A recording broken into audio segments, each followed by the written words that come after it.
नमस्कार, one India Hindi में आपका स्वागत है। मैं हूं राहुल पांडे।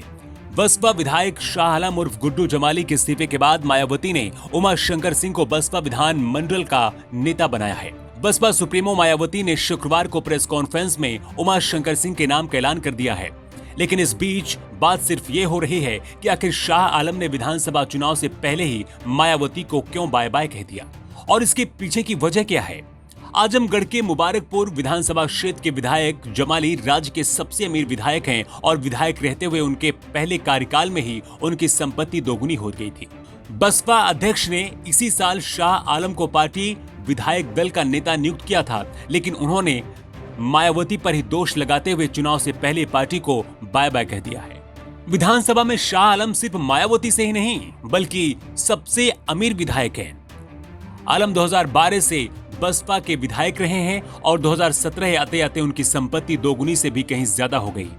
पिछले वर्षों में जो 3 चुनाव लड़े हैं उनका ब्यौरा देखकर आप खुद ही अंदाजा लगा सकते हैं कि उनकी संपत्ति में इजाफे की रफ्तार क्या रही है।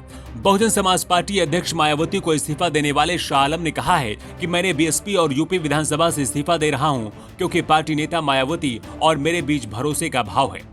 विधायक जमाली ने कहा है कि जब हमारी नेता का ही हम पर विश्वास नहीं तब पार्टी में रहकर क्या करेंगे।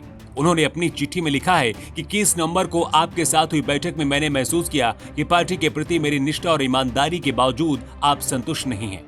अगर मेरी नेता मुझसे या मेरे काम से संतुष्ट नहीं है तो मैं पार्टी पर बोझ नहीं बनना चाहता हूं। मायावती की अगुवाई वाली बहुजन समाज पार्टी ने इसी साल पंचायत चुनाव में पार्टी विरोधी गतिविधियों के चलते तब के विधायक दल के नेता लालजी टंडन और दूसरे विधायक दल अचल राजभर को निकाल दिया था। वर्मा की जगह पर ही शाह आलम उर्फ गुड्डू जमाली को यूपी विधानमंडल में पार्टी विधायक दल का नेता नियुक्त किया गया था।